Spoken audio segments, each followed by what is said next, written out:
in New Hampshire, okay? And the idea of the Bretton Woods Conference is to establish the world game, okay? Before, America's game was limited to America, but now America wants to scale its game to the entire world, okay? So how does it do that? Well, first thing it does is it makes the US dollar the reserve currency of the world. All right? What does that mean? It means that every other currency has to be derived from the US dollar. Every other currency will find value from the US dollar. Okay? Which means that if you have Canadian dollars, you can now change it for US dollars, which is what's valuable. The Canadian dollars is just not valuable, okay? All right? They also agree on exchange rate. Okay? Okay, does it make sense? Okay? And this is a system that we have today, okay? All right? The global reserve currency is the US dollar. That's what's valuable. The renminbi derives its value from its relationship with the US dollar. The renminbi is not valuable by itself, okay? All right, that's number one. Okay, so now you're like, wait a minute here. If this is true, then the US dollar the Americans can just print as much money as they want. And so to solve this problem, the Americans said, the US dollar will be pegged to gold. Okay? Does that make sense? Okay, meaning like you can always take your US dollar and change it for gold. And because there's a limit to gold, there has to be a limit to the US dollars, which keeps the system stable. Okay? All right, that's number one. Number two is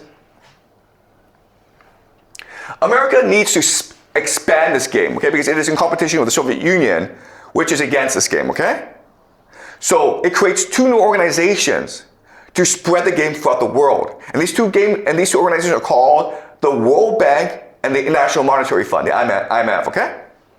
So, for the sake of simplicity, okay, understand this.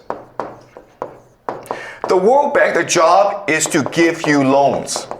Okay, so let's say you are China and you are poor, right? And you need to build dams. Well, the World Bank gives you money. And when it gives you money, what it does is it allows you to start playing this game, okay? It allows you to participate in this game. Now, what always happens is eventually the countries borrow so much money, they have to go into debt and they can't pay off the money, right? So then what happens is the IMF comes in and changes your government and its economic policies to make it conform more to the game. Okay, does that make sense? And its main mechanism is called privatization. All right? So what the IMF says is, okay, well, you're inefficient. You can't pay off the debt because you're inefficient. You're inefficient because the public should not be control of the infrastructure. The public should not be in control of water, okay? Private companies should be in charge of the water and electricity and the land, okay? So the goal of the World Bank and the IMF is to spread the game throughout the world, all right? Okay, then in 1947, they create something called the GATT, okay? The GATT is a General Agreement on Tariff and Trade. So this is the WTO basically, okay? That's changed into the WTO in 1995. All right? So it's basically an agreement on free trade. Right? Does it make sense? 1973. SWIFT. SWIFT is an agreement amongst different banks in the world on how to transfer money. Okay? So, for example, if you want to transfer money from China, renminbi, into America to go to university, right? Guess what, guys? Let's go for SWIFT, okay? So now it allows for more cooperation among banks in the world to use US dollars, all right? Now, the last thing is, okay, how do these countries get together and decide on how to cooperate economically? And the answer is the Bank of International Settlements, okay? Okay?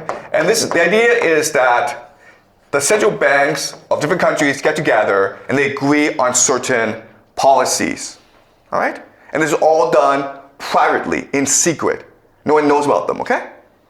All right, so this is the game that America creates. It's very simple, okay? And there are other components, but we'll focus on this now. Throughout the semester, we will focus on how this game is played specifically. But first, I just introduce it to you. All right? Okay. So now let's talk about how the US dollar conquers the world. All right. So for the longest time, this system works well. Okay? The United States is in competition with the Soviet Union. But over time, the Americans start to abuse this system. So they pay for things they can't really pay for. For example, the war in Vietnam. For example, a space race. For example, something called the Great Society. Okay? They're just spending too much money. And other countries start to freak out. So France basically withdraws all its gold from the United States. So in 1971, what Nixon does is say, you know what? Here's the secret, guys. We actually don't have enough gold to pay off everyone, okay? So screw this. We're not going to peg the gold, the dollar to gold anymore, okay? Do you understand? You can now no longer redeem your US dollars for gold. It's done, okay? So now what happens is the US dollar becomes a Ponzi scheme, all right? What is a Ponzi scheme? A Ponzi scheme is basically the US dollar is valuable because people want to use it. Do you understand? It has no value in itself. It's only valuable because people want to use it. So now Nixon has to go and create demand for the US dollar, right? So the first thing he does is he goes to Saudi Arabia and he creates something called a petrodollar. The idea of the petrodollar is very simple. Saudi Arabia, which is the largest oil exporter in the world, will only accept payment in US dollars. Therefore, if you want oil, you have to have US dollars, okay? That's the first thing that Nixon does. The second thing that Nixon does is actually even more important. What does he do? You guys know? He visits China, okay? Not only does he visit China, but he's established a framework in which America will give China everything, okay? In the 1980s, what happens? America gives China its market access, right? Now, US consumers can buy goods from China. That's a huge deal, guys, okay? That's number one. Number two is America gives China FDI, technology, education. All right? Imagine what happens. America gives foreign investment to China, gives all this capital to China, gives all this technology to China, right? All these military secrets that America has, it gives to China for free. And not only that, but America educates the Chinese elite. Okay, 1980s, all these Chinese students for graduate school go to America to learn American technology. Okay? And the third thing, and this is the most important, is military protection. All these conflicts that China has with Southeast Asia, with Japan, Vietnam, America will now protect China.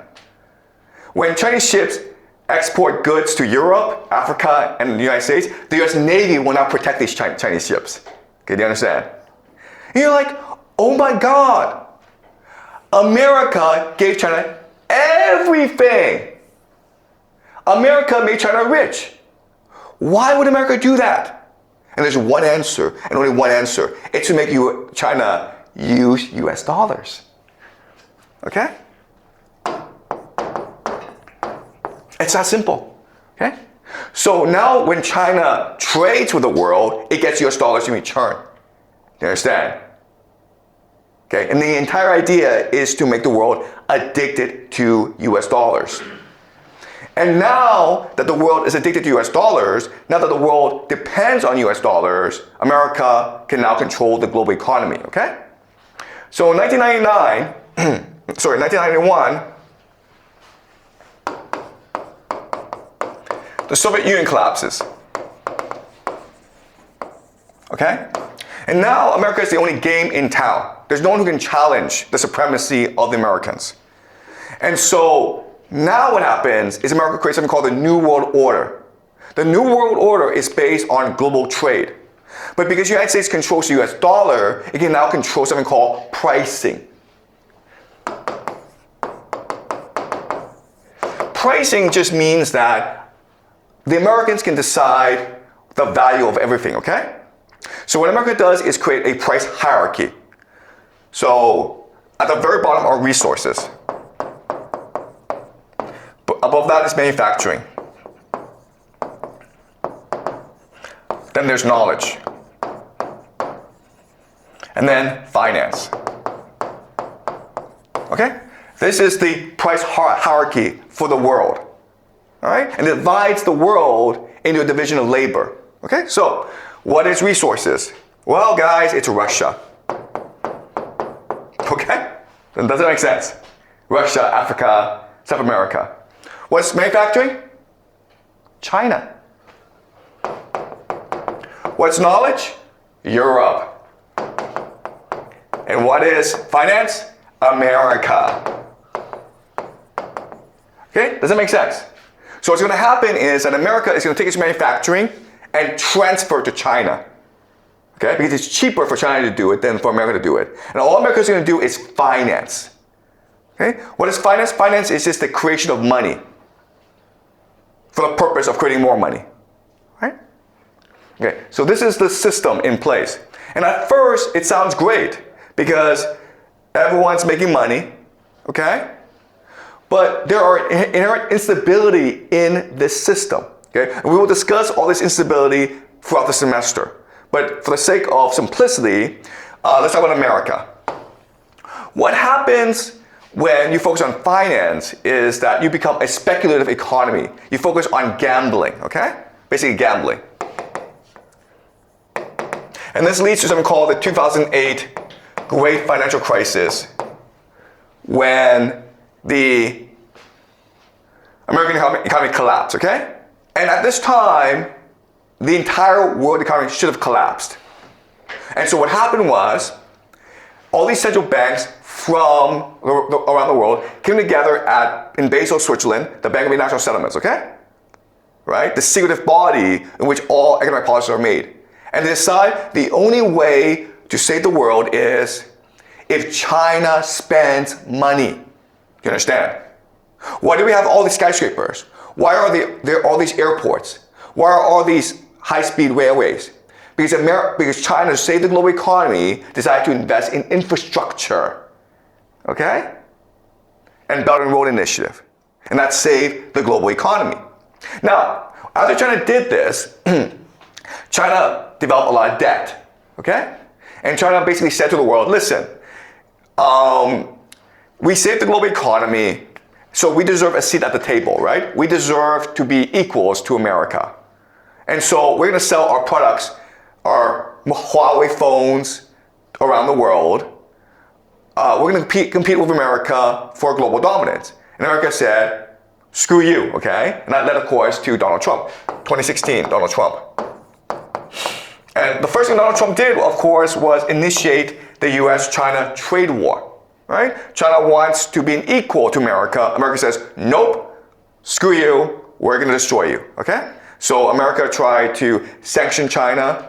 America tried to blockade China, okay? So we'll discuss this again later on throughout the semester, okay?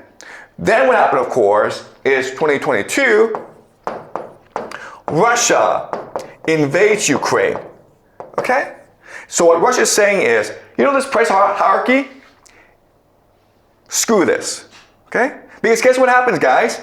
If you don't have any resources, this system doesn't work, okay? Try manufacturing without any resources. Try having knowledge about resources. Try having finance about resources, okay? So when Russia invades Ukraine, it's trying to control the resources of Ukraine. Russia and Ukraine together controls 1/3 of the world's carbohydrates. Africa, the Middle East, starves to death without Russian and Ukrainian grain, okay? Does that make sense? So now this entire system is in jeopardy. Okay? And so what's happening today is America is fighting to save its game. It's trying to fight to save the system. It's trying to fight to save the US dollar. It's trying to fight to save its hegemony, okay? And Russia and China are trying to exert themselves. So we are in a time of game reset. All right? Game reset. And this is the world that we live in today. Okay?